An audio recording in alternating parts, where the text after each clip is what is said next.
other than a cursory and very, very summary sort of process that we had at the commission level, we really do not know who these people are as people. But Mr. President, they have served us, they have put their lives on the line, they serve the Republic, they do the best they can. They are not perfect, they are not perfect, nobody is. But to the best of their ability, to the best of the process, they have all passed it and are now here in plenary.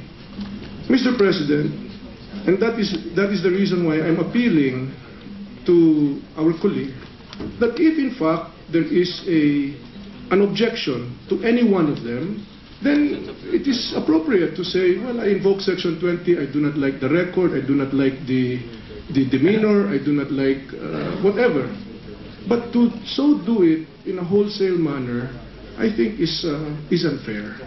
And let me finish this point. And so perhaps, Mr. President, we as a body can appeal to our colleague, and before acting on the invocation of Section 20, before even recognizing the distinguished sponsor of the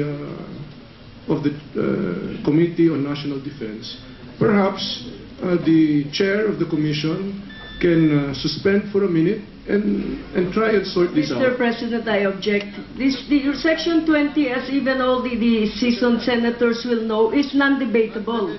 It's non-debatable. Let's finish it, Mr. President.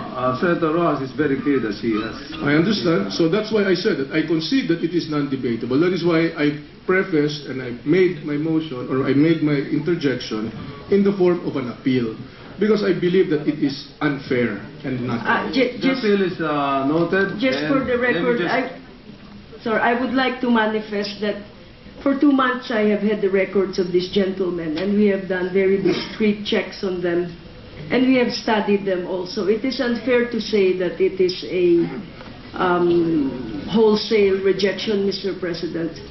My heart goes out to these Army gentlemen who have been unfair victims of certain circumstances, of which I shall explain. I ask that my manifestation just be read into the records as I will submit into the Secretariat my reasons for invoking Section 20.